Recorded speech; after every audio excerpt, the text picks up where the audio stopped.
जय हिंद, नमस्कार दोस्तों। आज की इस क्लास में हम दुलाई वाली नामक कहानी का रिवीजन करेंगे। इसके जो महत्वपूर्ण फैक्ट हैं उसको देखेंगे इस क्लास में।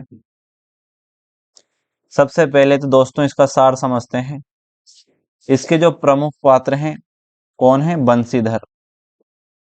बंशीधर। अब बंशीधर की बात करें दोस्तों तो ये प्रमुख पात्र हैं इस कहानी में। अब बंशीधर की पत्नी कौन है? जानकी देई। इनकी पत्नी है जानकी देई। जानकी देई इनकी पत्नी का नाम है। और इनकी एक साली है, ये तो है पत्नी। ठीक।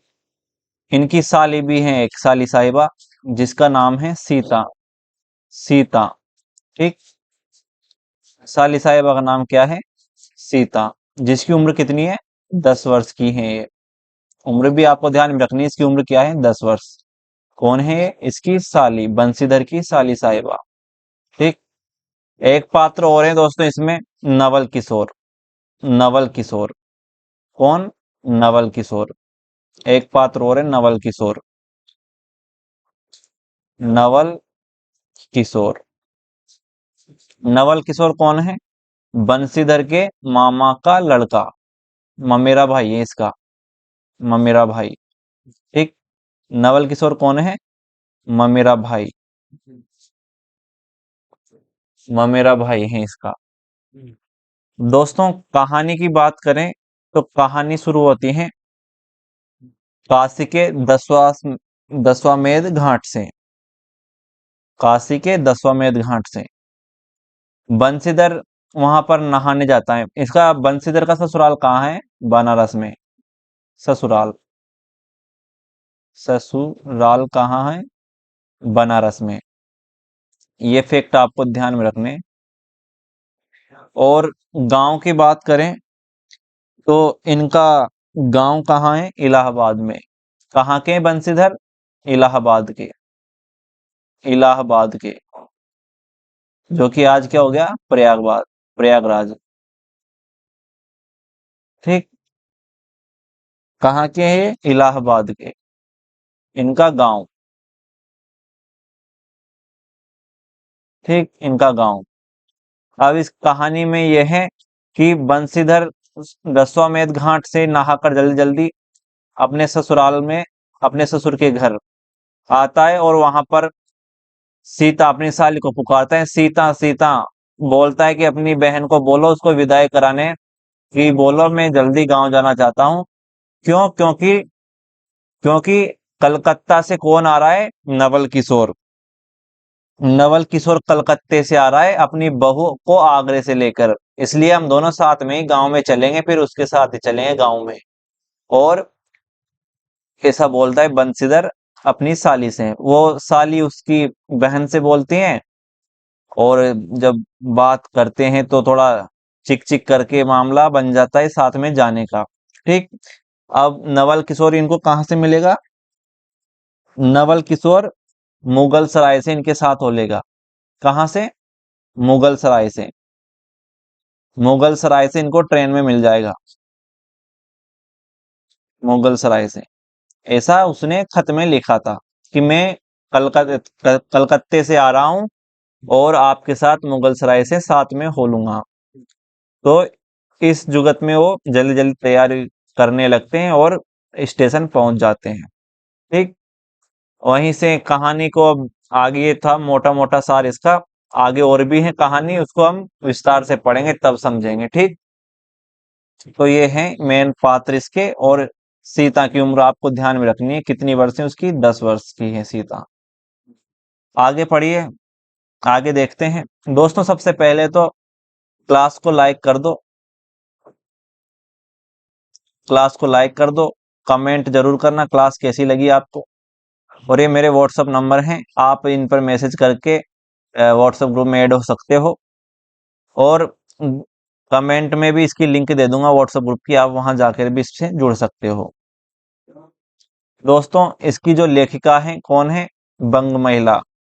इसका एक बंग महिला का नाम क्या है? राजेंद्र बाला घोष। ठीक, अब इसको कहानी को विस्तार से पढ़ते हैं। काशी जी के 10वां घाट से स्नान करके एक मनुष्य कौन, बंशीधर ही है वो, बड़ी व्यग्रता के साथ गोदोलियों की तरफ आ रहा था। तो ये फैक्ट महत्वपूर्ण है इसमें। काशी के 10वां घाट से, तो प्रश्न बन जाएगा बंशीधर कहाँ से स्नान करके आ रहा था, काशी के 10वां घाट से। एक हाथ में एक मैली सी तौलिया लपेटी हुई भीगी धोती और दूसरे में सुरती की गोलियों की कई डिब्बियां और सुंगनी की एक पुड़िया थी। उस दिन 11 बज रहे थे। गोदोलिया की बाईं तरफ जो गली है उसके भीतर एक और गली में थोड़ी दूर पर एक टूटे पुराने मकान में वह जा घुसा। किसका मकान था वह, उसके ससुर का। मकान के पहले खंड में बहुत अंधेरा था, ऊपर की जगह मनुष्य के वास उपयोगी थी, यानी रहने लायक थी। नवागत मनुष्य हुआ धड़धड़ाता हुआ ऊपर चढ़ गया। कौन, बंशीधर। वहां एक कोठरी में उसने हाथ की चीजें रख दी और सीता सीता कहकर पुकारने लगा। तो सबसे पहले बंशीधर ने किसका नाम लिया, सीता सीता सीता। ठीक, सीता कौन है, बंशीधर की साली, जिसकी उम्र कितनी है, 10 साल। कहती हुई एक 10 बरस की बालिका आ खड़ी हुई। तब उस पुरुष ने कहा, सीता जरा अपनी बहन को बुला ला।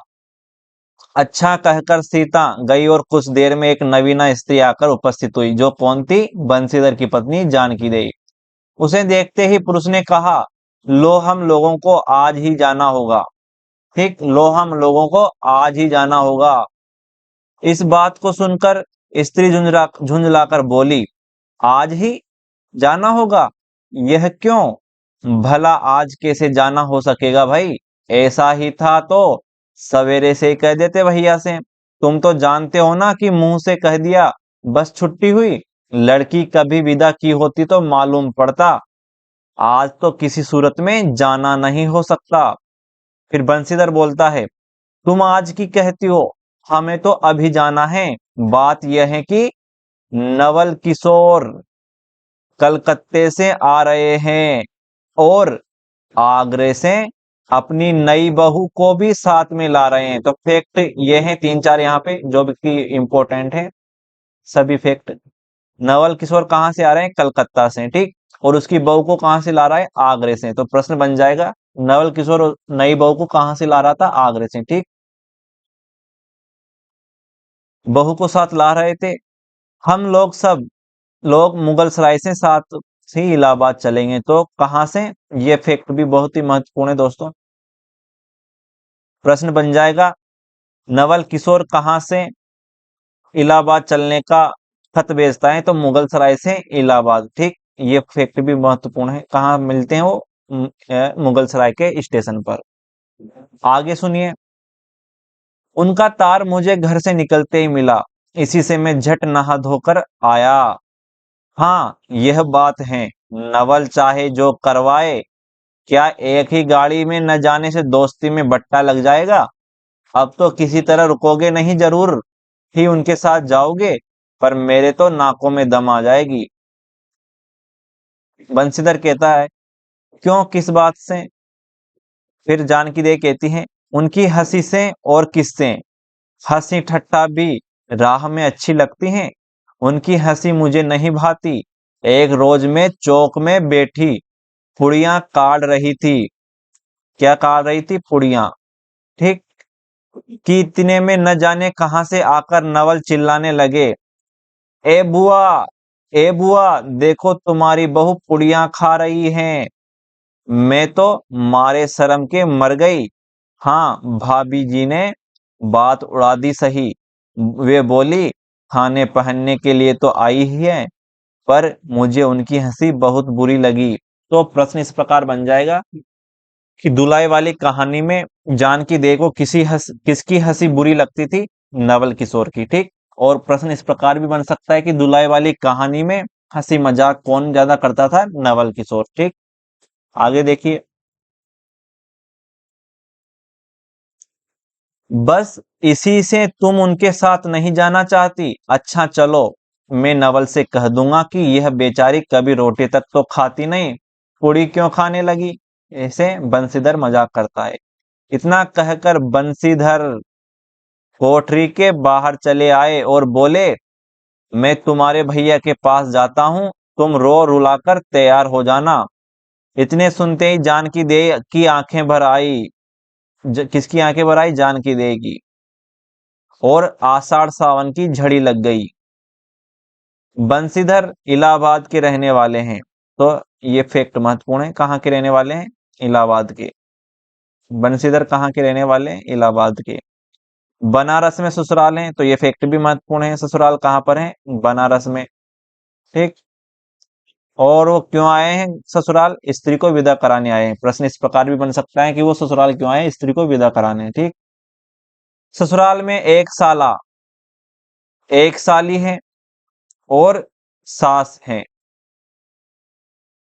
तो बंसीधर के कितने साले हैं? एक साला है। बंसीधर के कितनी साली हैं? एक साली हैं। ये दोनों मोस्ट प्रश्न है, मोस्ट फैक्ट है। ठीक। नवल किशोर इनके दूर के नाते के ममेरे भाई हैं। तो ये फैक्ट भी इंपॉर्टेंट है दोस्तों। ममेरे भाई हैं, यानी नवल किशोर इसके मामा का लड़का है। तो ये फैक्ट भी बहुत ही इंपॉर्टेंट है। पर दोनों में मित्रता का ख्याल अधिक है। दोनों में गहरी मित्रता है। दोनों एक जान दो कालिब है। ठीक। प्रश्न इस प्रकार भी बन सकता है, दुलाई वाली कहानी में कौन दो जान एक कालिब हैं? एक जान दो कालिब हैं। प्रश्न इस प्रकार बन सकता है, कौन एक जान दो कालिब है। तो ये फैक्ट भी महत्वपूर्ण है दोस्तों। प्रश्न बन जाएगा, कौन एक जान दो कालिब है? तो कौन है? नवल किशोर और बंसीधर। उसी दिन बंसीधर का जाना स्थिर हो गया, यानी निश्चित हो गया। सीता बहन के संग जाने के लिए रोने लगी। माँ रोती धोती लड़की की विदा की सामग्री इकट्ठा करने लगी। जानकी देई भी रोती ही रोती तैयार होने लगी। कोई चीज भूलने पर धीमी आवाज से माँ को याद भी दिलाती गई। 1 बजने पर स्टेशन जाने का समय आया। अब गाड़ी या इक्का लाने कौन जाए? ससुराल वालों की अवस्था अब आ, अब आगे किसी नहीं कि 2-4 नौकर चाकर हर समय बने रहे। सीता के बाप न रहने से काम बिगड़ गया, यानी इनके ससुर मर गए। किसके? बंसीधर के। पैसे वाले के यहाँ नौकर चाकर के सिवा और भी 2-4 खुशामदी घेरे रहते हैं। छूचे को कौन पहुंचे पूछे। ठीक। तो प्रश्न इस प्रकार भी पूछ सकता है कि छूछे को कौन पूछे। ये कहावत कौन सी कहानी में है? तो ये भी इंपॉर्टेंट है दोस्तों। छूछे को कौन पूछे, ये कहावत कौन सी कहानी में? दुलाई वाली में। ठीक। एक कहारिन है, सो भी इस समय कहीं गई है। साले राम की तबीयत अच्छी नहीं, वे हर घड़ी बिछोने से बातें करते हैं। इस पर भी आप कहने लगे, मैं ही धीरे धीरे जाकर कोई सवारी ले आता हूँ। फिर भी वो साले साहब कहता है कि मैं धीरे धीरे जा रहा हूँ और कोई सवारी ढोने वाली इक्का गाड़ी कुछ ले आता हूँ, नजदीक तो है।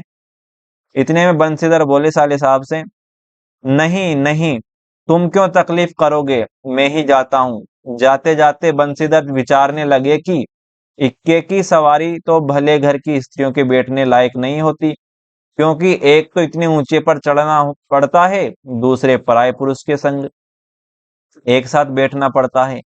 मैं एक पाल की गाड़ी ही कर लेता हूँ।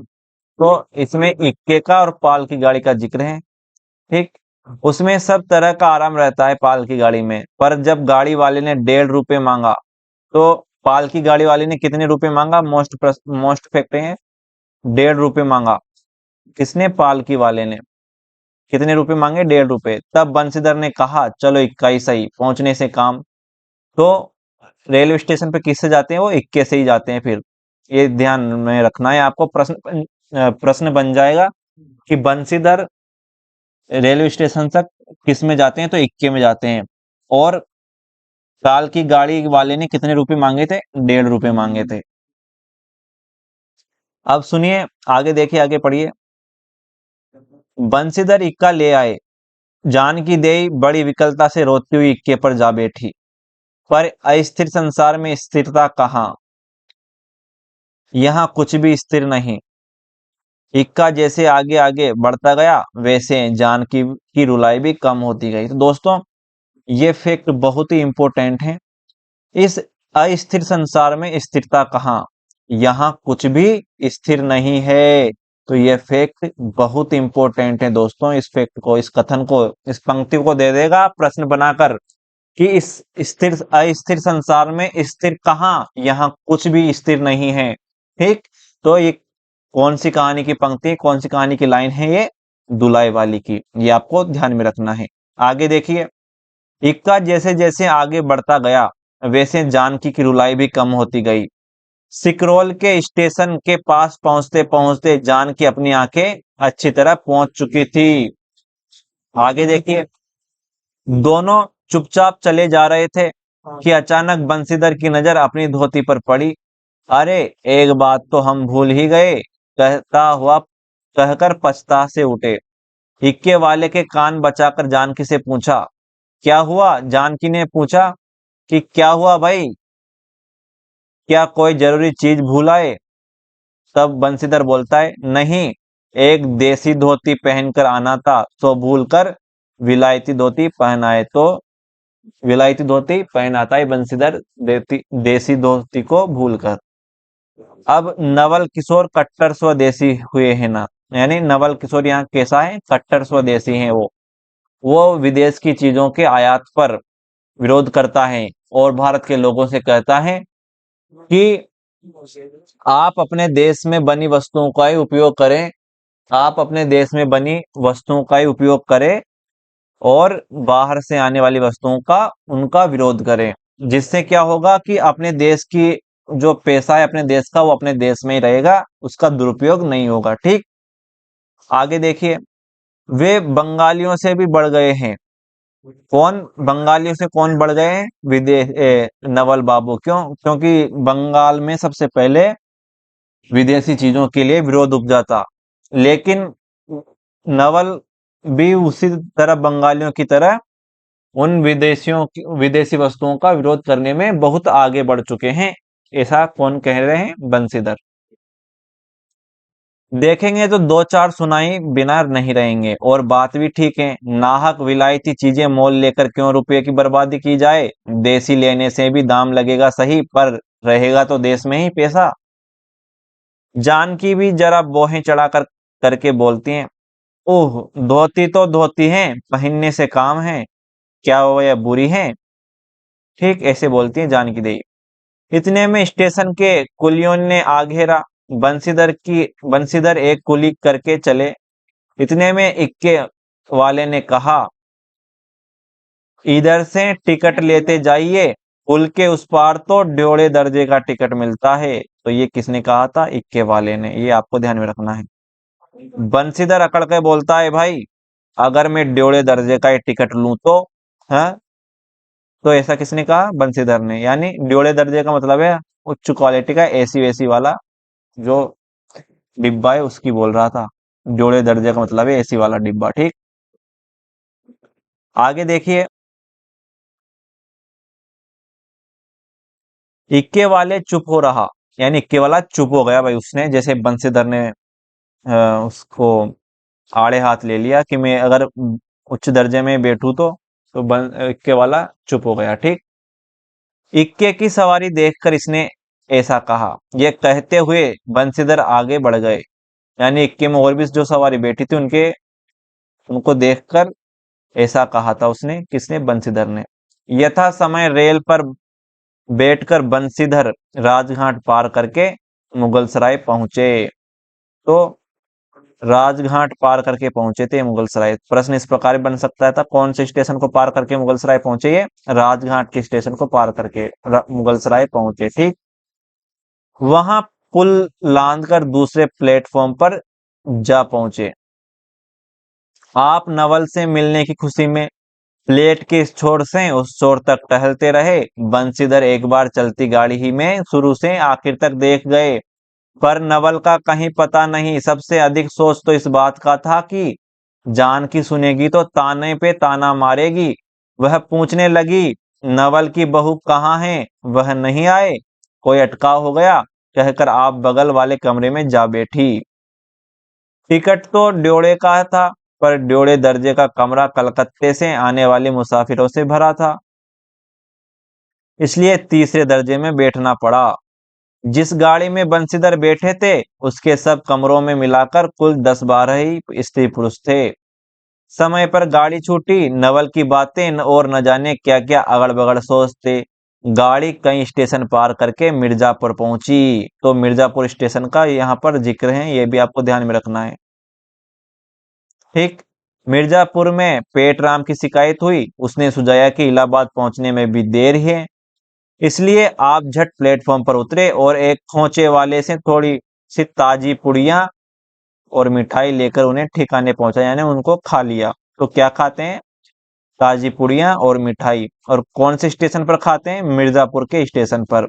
तो ये फैक्ट बहुत ही इंपॉर्टेंट है दोस्तों। प्रश्न इस प्रकार बनेगा कि बंशीधर ने कौन से स्टेशन पर नाश्ता किया था? तो मिर्जापुर के स्टेशन पर नाश्ता किया था। नाश्ते में क्या खाया था? ताजी पुड़िया और मिठाई। ठीक। आगे देखो, बंशीधर अपने कमरे में बैठे तो दो एक मुसाफिर अधिक देख पड़े।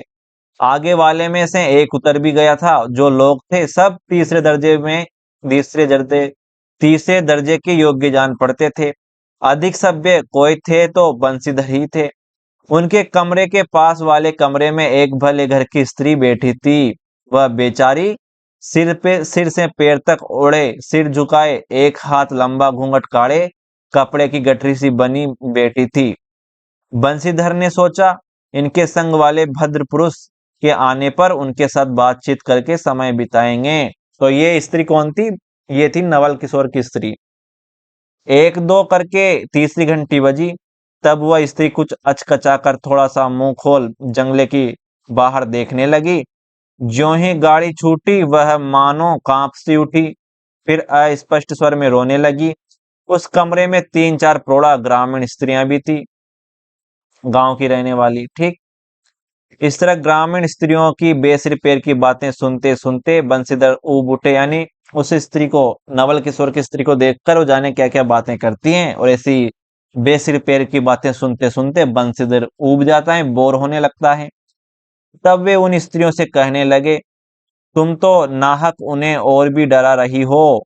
जरूर इलाहाबाद तार गया होगा। यानी नवल किशोर क्या है कि भेष बदलकर स्टेशन डिब्बे में चढ़ जाता है, और मानो उसको कोई पहचान नहीं पाया, और उसकी स्त्री को भी शायद पता नहीं था कि वो, शायद उसको स्त्री को भी लगा कि वो शायद नीचे रह गई, इसलिए वो भी डर सी गई थी। तो ग्रामीण प्रौढ़ा जो स्त्रियां थी, वो स्त्रियां उसको कभी ढांढस बताती, कभी डरा देती थी। तब फिर बंशीधर बोले, तुम तो नाहक उन्हें और भी डरा रही हो। जरूर इलाहाबाद तार गया होगा, और दूसरी गाड़ी से वे भी वहां पहुंच जाएंगे। मैं भी इलाहाबाद ही जा रहा हूँ, मेरे संग भी स्त्रियां हैं। जो ऐसा ही है तो दूसरी गाड़ी के आने तक मैं स्टेशन पर ही ठहरा रहूंगा। तुम लोगों से यदि कोई प्रयाग उतरे तो थोड़ी देर के लिए स्टेशन पर ठहर जाना। इनको अकेला छोड़ देना उचित नहीं। यदि पता मालूम हो जाएगा तो मैं इन्हें इनके ठहरने के स्थान पर भी पहुंचा दूंगा। तो ऐसा कौन कहता है? बंशीधर। आगे देखो, कोई कोई तो उस बेचारी को सहारा मिलते देख खुश हुए, कोई कोई नाराज भी हुए। क्यों? सो मैं नहीं बतला सकता। ठीक, सो मैं नहीं बतला सकता। नहीं, यहाँ पर सकती है, बतला नहीं सकती। यहाँ पर लेखिका लिख रही है, ठीक, किसी कहानी को। उस गाड़ी में जितने मनुष्य थे, सभी ने इस विषय में कुछ न कुछ कह डाला। पिछले कमरे में केवल एक स्त्री, जो फ्रांसीसी छींट की डुलाई ओढ़े हुई थी। तो पिछले कमरे में एक स्त्री, कौन थी वो नवल किशोर ही था, जो डुलाई ओढ़े हुई थी। ठीक। फ्रांसीसी छींट की। तो प्रश्न बन जाएगा, डुलाई कौन सी थी? फ्रांसीसी छींट की।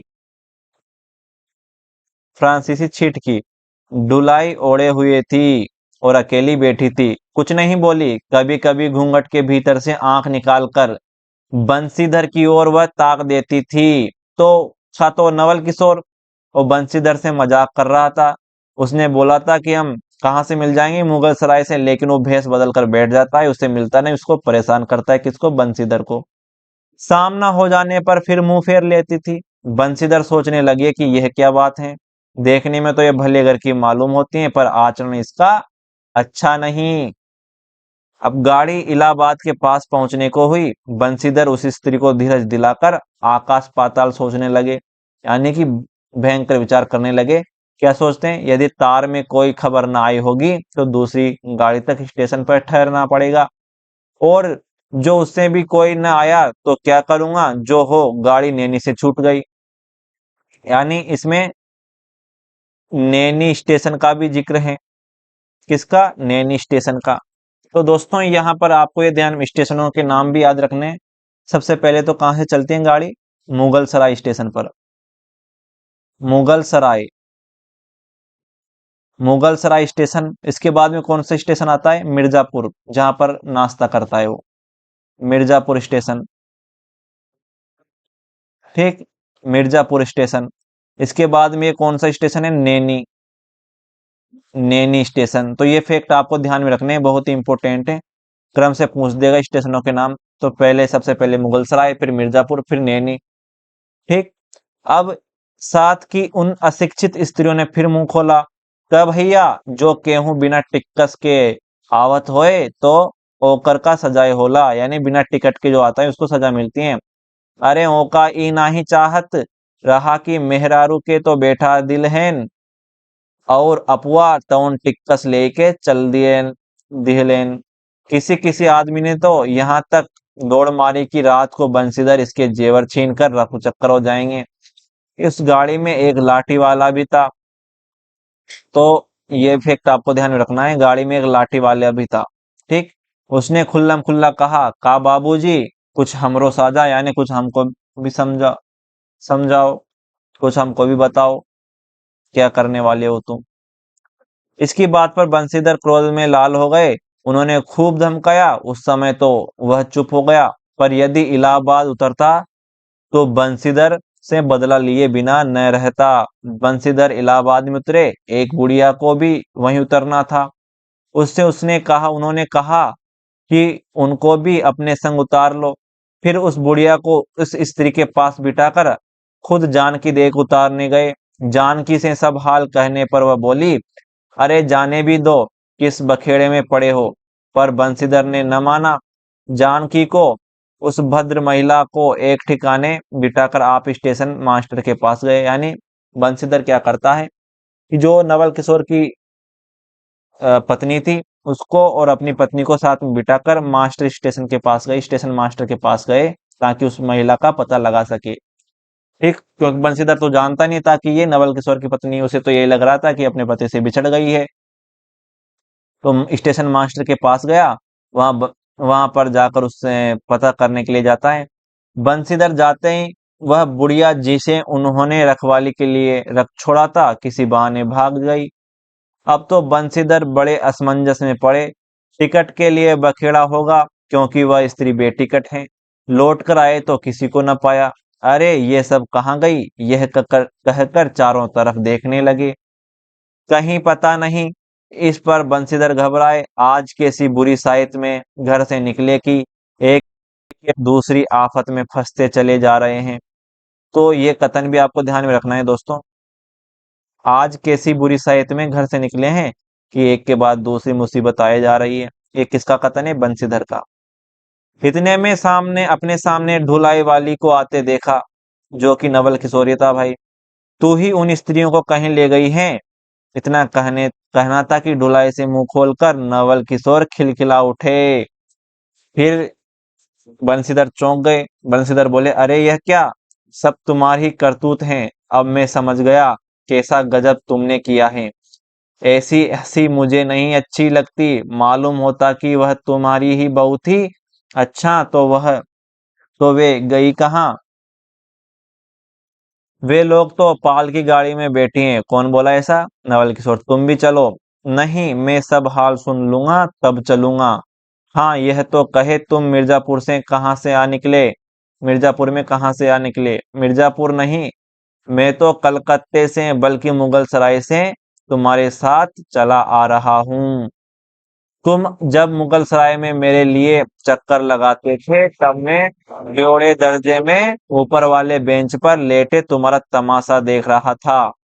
फिर मिर्जापुर में जब तुम पेट के धंधे में लगे मैं तुम्हारे पास से निकल गया पर तुमने न देखा। मैं तुम्हारी गाड़ी में जा बैठा, सोचा कि तुम्हारे आने पर प्रकट हो जाऊंगा। फिर थोड़ा और देख ले करते करते यहाँ तक नौबत पहुंची। अच्छा अब चलो, जो हुआ उसे माफ करो। ये सुन बंशीधर प्रसन्न हो गए। दोनों मित्र में बड़े प्रेम से बातचीत होने लगी। बंशीधर बोले, मेरे ऊपर जो कुछ बीती सो बीती, पर वह बेचारी जो तुम्हारे गुणवान के संग पहली ही बार रेल से आ रही थी बहुत तंग हुई। उससे तो तुमने नाहक रुलाया, बहुत डर गई थी। फिर बंसी नवल किशोर बोला, नहीं जी, डर किस बात का था, हम तुम दोनों गाड़ी में ही थे। हाँ, पर यदि मैं स्टेशन मास्टर को इत्तला कर देता तो बखेड़ा खड़ा हो जाता ना। ऐसा किसने कहा? बंशीधर ने। अरे तो क्या मैं मर गया? मर थोड़े ही गया। 4 हाथ की डुलाई की बिसाती कितनी थी, मैं हटा देता डुलाई को और पहचान जाते सब लोग मुझे। तो दोनों मित्र बंधुओं में खूब हंसी हो रही थी। जानकी देख कह रही थी, अरे तुम क्या जानो, इन लोगों की हंसी ऐसी ही होती है। हंसी में किसी के प्राण भी निकल जाए तो इन्हें दया न आए।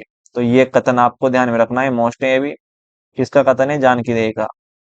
ठीक, आगे देखो। खैर, दोनों मित्र अपनी अपनी घरवाली को लेकर राजी खुशी घर पहुंचे और मुझे भी उनकी यह राम कहानी लिखने से छुट्टी मिली। तो ये कहानी थी दोस्तों। इसमें आपको ये फैक्ट ध्यान में रखना है। तो ये स्टेशन के जो नाम है आपको ध्यान में रखना है। मुगल सराय के बाद मिर्जापुर आता है, मिर्जापुर के बाद नैनी, नैनी के बाद इलाहाबाद, इनका जिक्र है इसमें, इलाहाबाद। और एक फैक्ट और ध्यान में रखना है आपको, जो नवल किशोर की लुगाई थी या पत्नी थी वो कहाँ पर दिखती है?